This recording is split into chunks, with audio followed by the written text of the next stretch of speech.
네, 여러분 좋은 아침입니다. 오늘도 같이 아침 모임 진행하도록 하겠습니다. 자, 기도하고 시작할게요. 기도하겠습니다. 하나님, 오늘 이 아침 당신의 말씀 앞에 나옵니다. 우리의 완악했던 심령을 말씀으로 다시 한번 읽어주시고 우리의 삶과 오늘의 하루가 하나님의 말씀 앞에서 하나님의 자녀다움으로 나아갈 수 있도록 인도해 주세요. 예수님의 이름으로 기도합니다. 아멘. 네, 우리 함께 살펴볼 하나님의 말씀은 4월 28일 목요일 매일 성경 본문입니다. 4월 28일 목요일 매일 성경 큐티 본문 10편 79편 1절에서 13절 10편 79편 1절에서 13절 제가 읽도록 하겠습니다. 하나님이여, 이방 나라들이 주의 기업의 땅에 들어와서 주의 성전을 더럽히고 예루살렘이 돌무더기가 되게 하였나이다.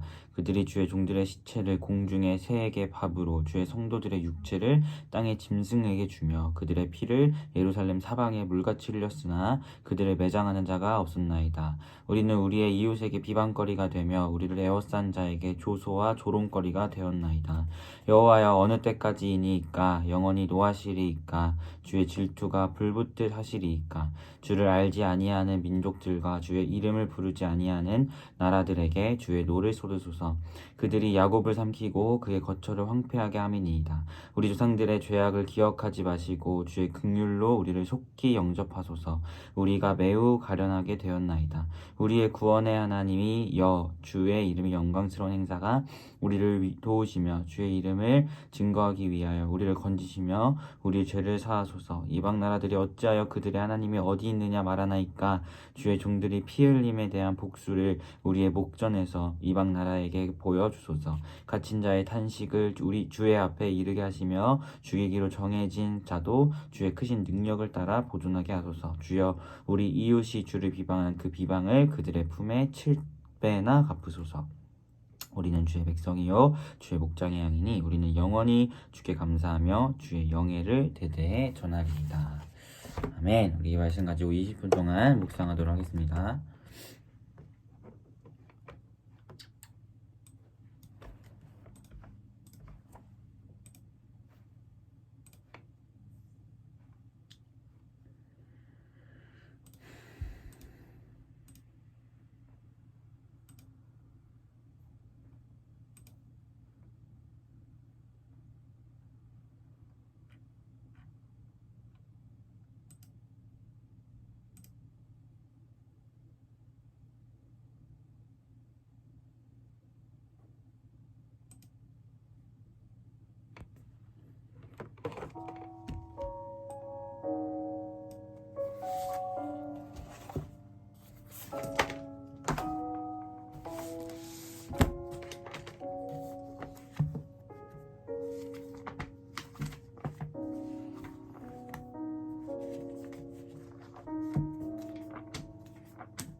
시간이었습니다. 우리 같이 묵상한 것을 나눠보았으면 좋겠어요. 이제 나훔이 끝나고 다시 시편, 저번에 78편까지 하고 레위기로 넘어갔었죠. 근데 다시 79편으로 넘어왔는데 이 시편 3권에 해당하는 부분들 73편부터 89편까지 이 시편의 세 번째 책에 해당하는 부분들이 과연 다윗 언약은 정말 실패한 것인가에 대한 질문을 던지면서 탄식하고 있는 시들이 나열되어 있다고 같이 이야기했어요. 그래서 그 연장선 안에서 우리가 같이 79편을 보았으면 좋겠는데 79편 역시도 탄식하는 시입니다. 그래서 보니까 그런 이야기를 하는 거예요. 시편 기자가 우리의 죄악 인정합니다. 하지만 우리의 죄악으로 인해서 지금 이방 나라가 우리를 침공하고 우리 예루살렘이 돌무더기가 되었고 주의 성전이 더럽혀졌고 이러한 탄식을 하고 있는 거예요. 그러면서 이들이 외치기를 하지만 하나님 우리 조상들의 죄악을 기억하지 마시고 주의 긍휼로 우리를 속히 영접하소서 우리가 매우 가련하게 되었나이다 라고 이야기하면서 하나님의 도우심을 간구하고 있어요. 그러면서 9절에 계속 이어서 고백하기를 우리의 구원의 하나님이여 주의 이름이 영광스러운 행사를 위하여 우리를 도우시며 주의 이름을 증거하기 위하여 우리를 건지시며 우리 죄를 사하소서. 우리를 구해달라고 계속 이야기하죠. 그러면서 10절에 이방 나라들이 어찌하여 우리한테 너네 하나님이 어디 있냐라고 말하게 하십니까? 하나님의 종들의 피 흘림에 대한 복수를 우리 목전에서 이방 나라에게 보여주세요 라고 이야기하면서 하나님의 구원하심과 하나님의 역사하심을 강력하게 요청하고 간구하고 있다는 것을 우리가 보게 됩니다. 특별히 아까 이야기했듯이 10편 3권에 해당하는 73편부터 89편까지 내용들은 과연 다윗의 언약이 진짜 실패한 것인가 라는 질문을 던지고 있다고 했잖아요. 그러니까 유다가 멸망했기 때문에 하나님의 언약이 실패한 것처럼 보이죠. 그런 상황 가운데서 이들이 외치는 거예요. 하나님 어떻게 이방 나라의 사람들이 우리를 향해서 너희 하나님이 살아있느냐?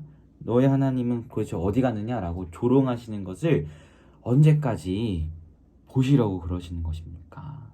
우리 조상들의 죄악으로 우리가 멸망한 것 인정합니다. 하지만 하나님 우리에게 긍휼을 베푸시고 우리를 구원해 주세요 라고 이야기하고 있다는 것이죠.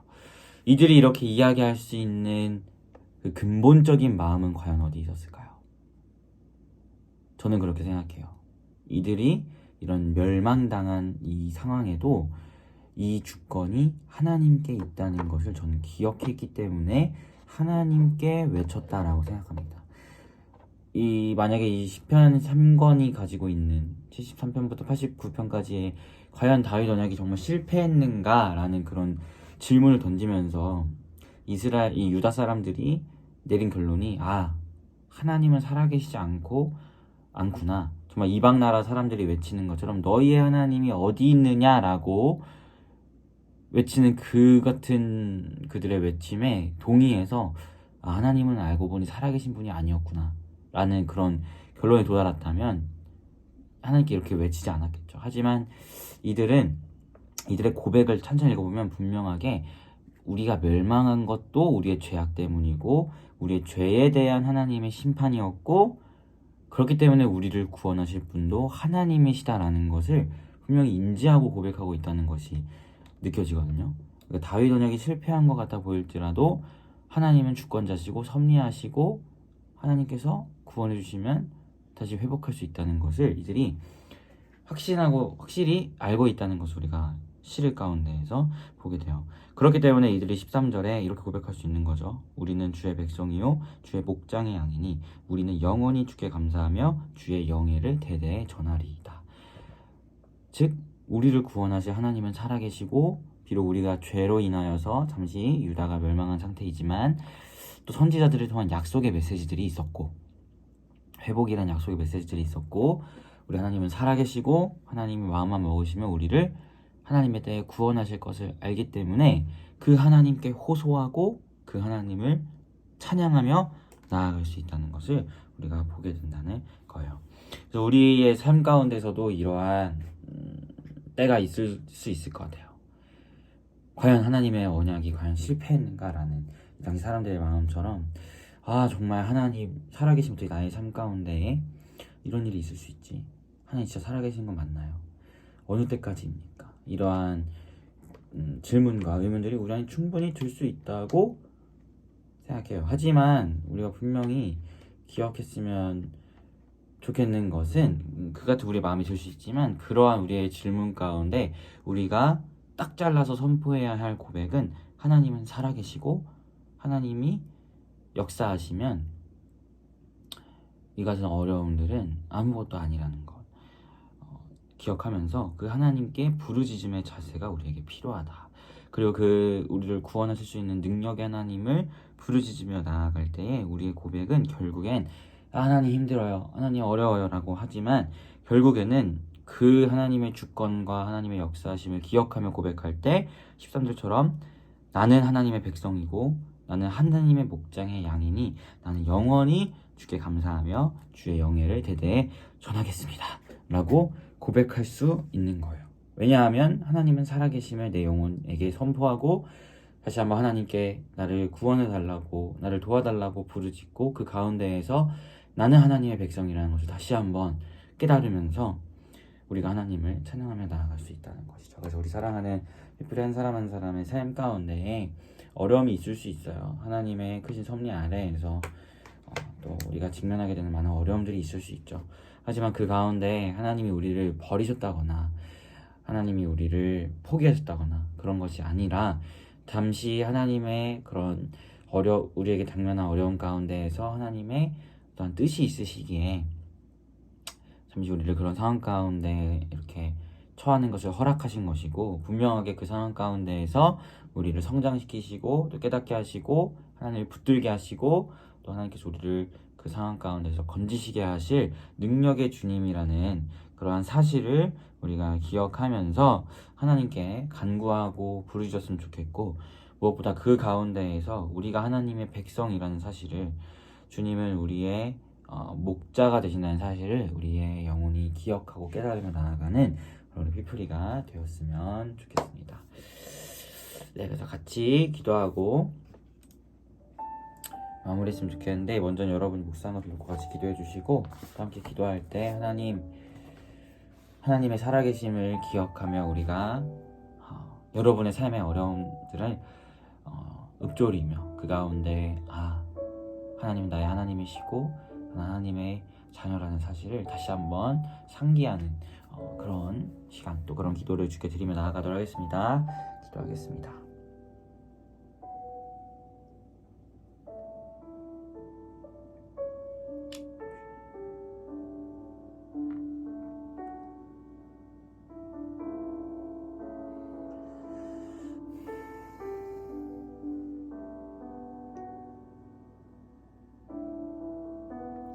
하나님, 그렇습니다. 우리의 삶 가운데 때로는 정말 하나님이 나의 삶 가운데 함께 하시는 것이 맞으신가?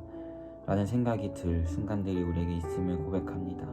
하지만 그런 순간이 찾아올 때 우리는 다시 한번 분명하게 기억하기를 소망합니다. 하나님께서는 주권자이시며 우리 삶과 함께 하시고 하나님의 섭리 아래 우리가 있다는 사실을 기억하면서 그 하나님께 우리의 필요를 아뢰고 우리의 도움을 요청하며 하나님께 나아가는 우리 피플이가 될 수 있도록 인도하시고 그렇게 하나님의 섭리와 주권을 인정하며 주 앞에 부르짖으며 나아가는 우리의 영혼이 다시 한번 우리는 하나님의 자녀이고 백성이며 주님은 우리의 목자라는 사실에 크나큰 위안을 얻고 힘을 얻으며 나아가는 그런 은혜가 우리 가운데 있을 수 있도록 주님 함께하여 주시옵소서. 오늘 하루도 우리 피플이와 동행하시기를 간절히 소망합니다. 감사드리며 예수님의 이름으로 기도합니다. 아멘. 네, 여러분 고생 많으셨고 오늘 하루도 주님 안에서 평안한 하루 되시길 바라겠습니다.